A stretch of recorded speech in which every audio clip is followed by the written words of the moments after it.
Olá, bom dia. Hoje é quinta-feira, dia 13 de março, são exatamente 10 horas e 30 minutos. Ontem eu veiculei um vídeo, um pequeno vídeo, a respeito da quebra da ética médica e da quebra, ofensa à Lei Geral de Proteção de Dados, ao Código Civil, à Constituição Federal, Código Penal, com relação à divulgação de um vídeo que me foi passado, onde uma psicanalista consulta o seu preceptor, o seu orientador, acerca desta paciente e relata o nome da paciente, as causas, os transtornos, e este preceptor ou orientador, ele orienta esta psicanalista a ligar, a contactar o médico psiquiatra que atendeu essa paciente, que agora é a paciente dela, para que esse médico possa trazer a ela maiores informações sobre esta paciente.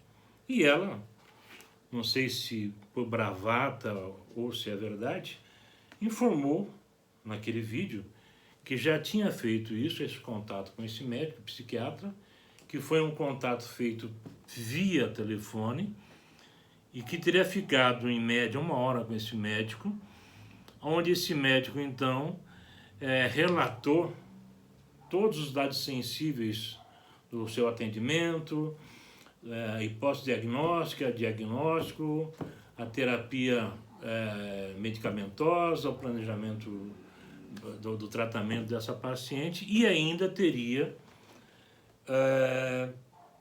se comprometido a enviar no e-mail dela a cópia do prontuário médico desta paciente, para que essa psicanalista então pudesse entender melhor o caso.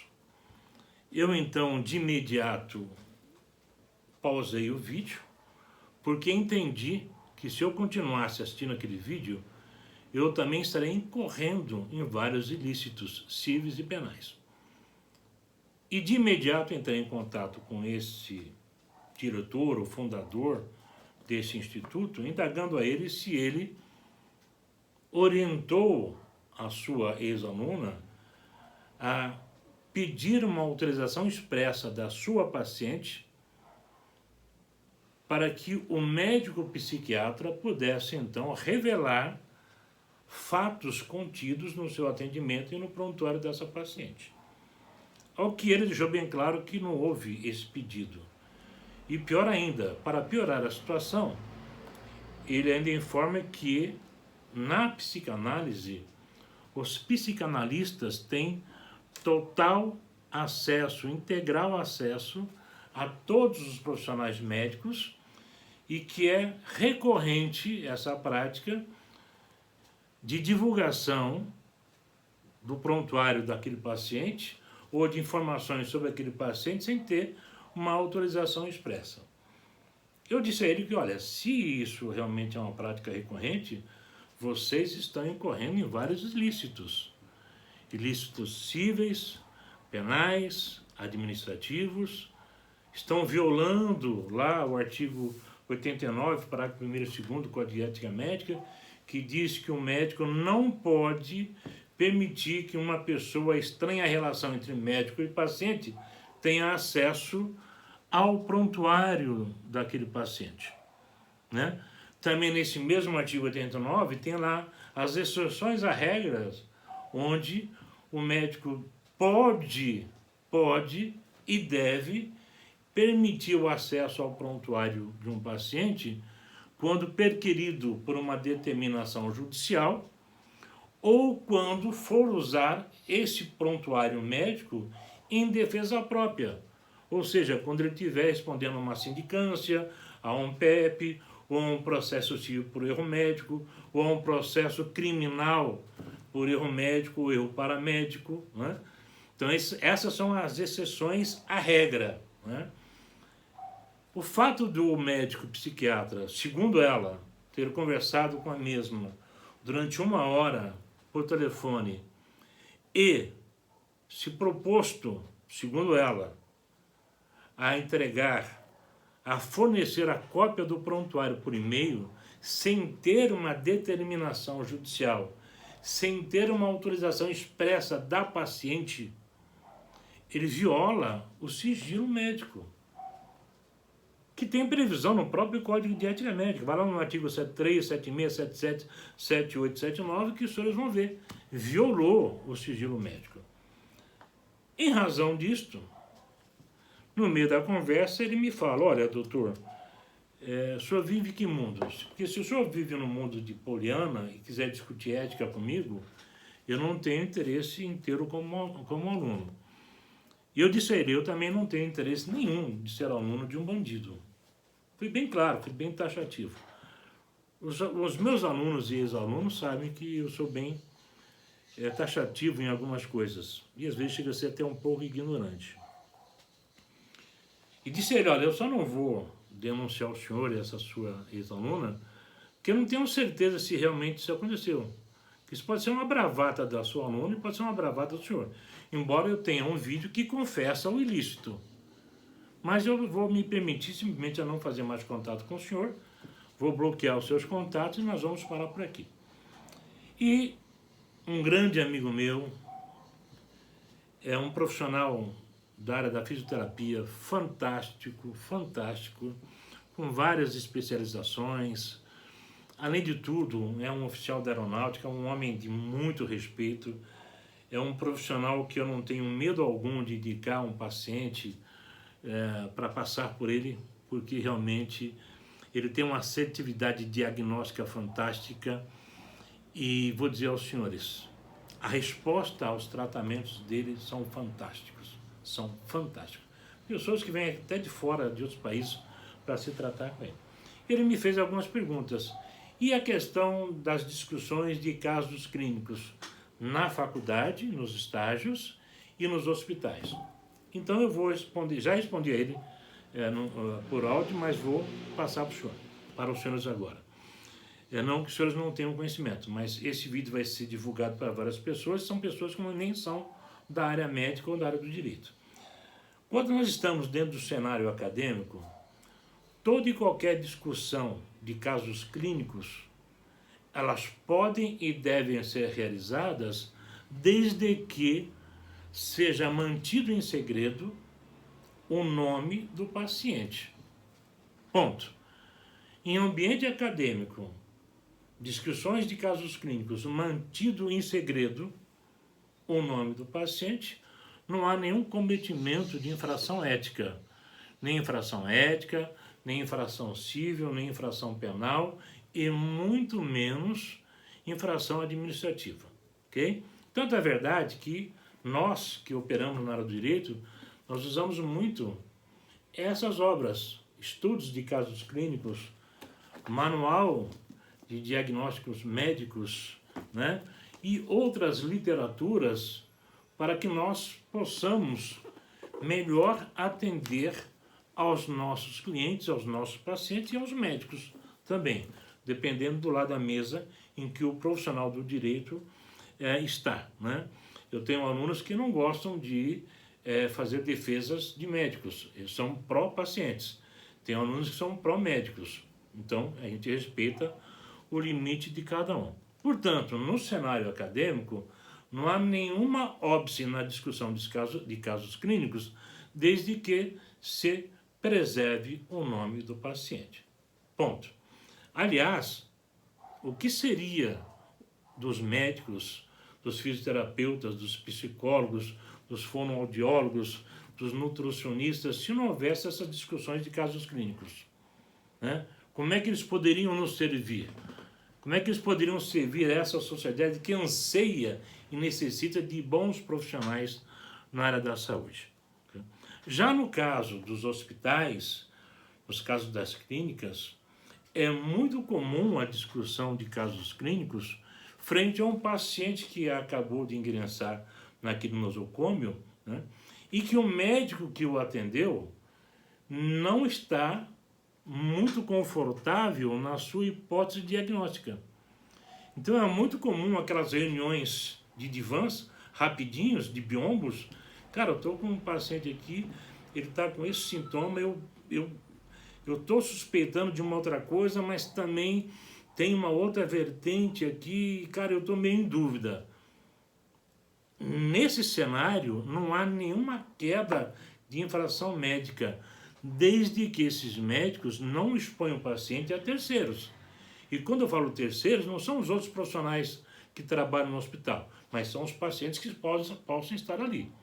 Então, nesse cenário de hospital, ambiente hospitalar, pronto-socorro, ambiente clínico, não há nenhuma ofensa ao Código de Ética Médica, essas discussões de um caso clínico presente, presencial, né? O paciente está ali. É muito comum. É muito comum, inclusive, um paciente adentra a um pronto-socorro, a um pronto atendimento, em que eu, como médico, necessito de vários especialistas, de uma equipe multidisciplinar para atender esse paciente. E se eu necessito de uma equipe multidisciplinar, isso vai dizer que eu vou discutir com eles a questão desse paciente. O seu sintoma, qual é a hipótese diagnóstica, qual é o diagnóstico efetivo e qual vai ser o meu planejamento de tratamento a esse paciente, né? Então, nesse cenário, não há quebra da ética, em hipótese alguma, ok?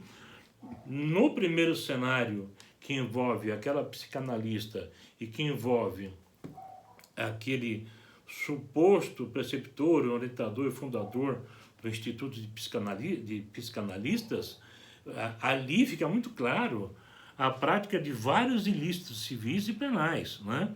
Por quê? No momento que ele me manda o vídeo da preceptoria dele com essa aluna, onde ele me mostra, né, a sua aluna falando o nome da paciente, falando da hipótese diagnóstica que ela fez, dos sintomas, né,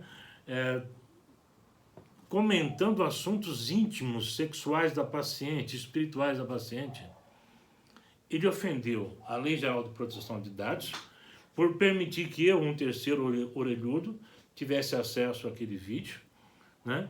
Ele cometeu o crime previsto no artigo 154 do Código Penal, ele ofendeu a Constituição, que alberga, né, na própria Constituição, lá no artigo 1º, inciso 3º, os princípios que ali estão, né, da preservação da dignidade da pessoa, né, tá certo? O princípio da intimidade, ele violou o princípio da intimidade, está na Constituição Federal, violou o Código Civil, violou o Código de Defesa do Consumidor também, tá certo? Porque ele permitiu que terceiros pudessem ter acesso a informações de dados sensíveis que teriam que ser tutelados por ele e respeitado. Jamais poderia me passar aquele vídeo. E ainda mais, ainda perguntar se eu vivo no mundo de Poliana. Sim, eu quero viver no mundo de Poliana. Se viver no mundo de Poliana é fazer as coisas certas, fazer as coisas corretas, eu prefiro viver nesse mundo de Poliana, respeitando sempre o meu próximo, a minha próxima, o direito de outrem, para que o meu direito também não seja violado, ok? Portanto, aquele médico psiquiatra, ele se inferiu o seu código de ética médica, ele poderia, sim, se houvesse uma denúncia, responder uma sindicância, queria se convolar num PEP, que é um processo ético profissional, e seria assim condenado, com base na Lei 3268/57, só que uma pena ínfima, uma pena administrativa. Ele tem uma advertência lá na linha A, uma advertência até sem registro e acabou, e a vida que segue, não é? Não seria nem suspenso, não seria o caso para suspensão. Exceção feita, se desta divulgação desse prontuário e dos dados sensíveis dessa paciente, essa paciente viesse a cometer suicídio ou tentar um suicídio, porque aí iria responder criminalmente por induzir alguém ao suicídio. Essa é a figura típica. E por todo o mal, todo o gravame que ele cometeu contra essa médica. Na esfera penal, com base no artigo 154, o que iria acontecer com ele? Ele iria responder a um processo penal, tá certo? Por ser crime de menor potencial ofensivo, previsão da Lei 9.099/95, a partir do artigo 75 em diante, o promotor, ao recepcionar o processo, advindo do juiz de direito, ele vai oferecer a denúncia e, vendo ele que aquele médico reúne as condições de lhe ser presenteado, eu digo um presente porque, na minha humilde opinião, essa lei só veio para favorecer pessoas que deveriam estar presas. Essa é a minha opinião. Isso é próprio, é meu. Já escrevi, tem inclusive um artigo sobre isso logo quando saiu essa lei. E vai oferecer esse médico ter uma transação penal. A transação penal consiste em pagar uma multa para a vítima, consiste ainda em fazer uma prestação de serviços à comunidade ou a comparecer uma vez por mês, ou a cada 2 meses ou 3 meses, junto ao fórum, à vara das execuções, para assinar aquela cadernetinha. O bom disso, a satisfação que nós temos numa situação como essa, é que se nós formos no fórum a partir das 13 horas, nós vamos ver esse médico lá naquela mesma fila, junto com vários criminosos. Porque ele não vai ter nenhum benefício por ser médico. Ele vai ter que pegar aquela fila, onde vão estar prostitutas, vão estar estupradores, pedófilos, homicidas, latrocidas, estelionatários. Ele vai estar ali, traficantes, e vai ser tido como mais um criminoso à espera de comparecer até o balcão da vara de execuções para assinar a caderneta, dizendo como é que estão as coisas, se ele está residindo no mesmo endereço ainda, se ele voltou a cometer algum crime, não, ele assina e vai embora. Esse é o peso. Na esfera civil, ele vai responder por danos morais. Por quê? Porque ele expôs a intimidade daquele paciente. Vai responder por danos morais. Ponto. Na esfera civil ainda, ele vai responder por ofensa à Lei Geral de Proteção de Dados. E a questão da penalidade nessa lei é muito complicada, porque as multas são elevadíssimas. Tem inclusive um curso que eu ministrei para vários hospitais nesse sentido. Portanto, fica a dica aos senhores, né, desta situação, lembrando uma vez mais, discussão em ambiente acadêmico, desde que, discussão de casos clínicos, lógico, né, desde que preservado o nome do paciente, assim como nós fazemos no direito, Tirso, Tiburcio, Nico, Neco, são os autores do problema, que nós, como estagiários de direito, vamos ter que resolver, né? Desde que preservado o nome do paciente, sem problema algum. Ponto. Ok? Jaime, se porventura eu tiver lá na faculdade um caso de um aluno que está levando um caso pessoal de alguém da família dele por discutir com o professor, é um caso pessoal da família dele. Aí vai ser uma conversa entre ele e o professor dele. Ponto. Se ele quiser, se ele se sentir à vontade de levar até a classe, ele vai responder e subentende-se que aquele familiar dele também assentiu para que ele levasse esse caso à discussão. Ok? Então, não vejo penalidade nenhuma. Na questão hospitalar, foi aquilo que eu acabei de falar para vocês. É muito comum essas discussões de casos clínicos efetivos, só que os médicos têm que ter o cuidado de não transmitir essa discussão a terceiros. Ou seja, discutir o caso na presença de outros pacientes no leito de enfermaria. Não. Se o cara está no leito de enfermaria, de pronto-socorro, eu tenho que discutir o caso dele, o cara já está com acesso, já está recebendo medicação, estou aguardando o resultado dos exames, o que eu faço? Eu me tranco na sala dos médicos, chamo mais 3, 4 colegas, tá certo? Ou uma equipe multidisciplinar e vou discutir o caso. Olha, esse paciente é isso, eu entendo que tem que ter uma participação efetiva multidisciplinar, mas eu não estou muito confiante no meu diagnóstico. Mas Jaime está me dizendo que o médico pode dizer que não está confiante. Sim, estou dizendo, estou afirmando. E, aliás, é até bom que o médico diga isso, porque uma das coisas que nós sabemos é que nós somos falíveis. Que no dia que nós achamos que nós somos infalíveis, aí nós estamos na roça, a verdade é essa. Então, quando o médico não se sente confortável no diagnóstico, quando ele procura um outro colega, é a melhor coisa que ele faz, porque ele está dividindo a responsabilidade. E se outro colega também ainda não está satisfeito, também não está confiante, e está aguardando o resultado dos exames para falar com eles, para fechar aquela hipótese diagnóstica, não custa nada levar o caso ao diretor clínico, ao diretor técnico. Isso é muito rápido, isso é sério, é muito rápido. Toca o telefone, vem, reúne aqui na sala de reunião, na sala dos médicos, já resolvemos isso aí. Né? Essa situação vai evitar que o médico erre. E o médico não errando, a hipótese diagnóstica depois vai ser um diagnóstico assertivo, assertivo vai ser o tratamento e todo mundo vai ser feliz, tá bom? Forte abraço, Deus abençoe a todos.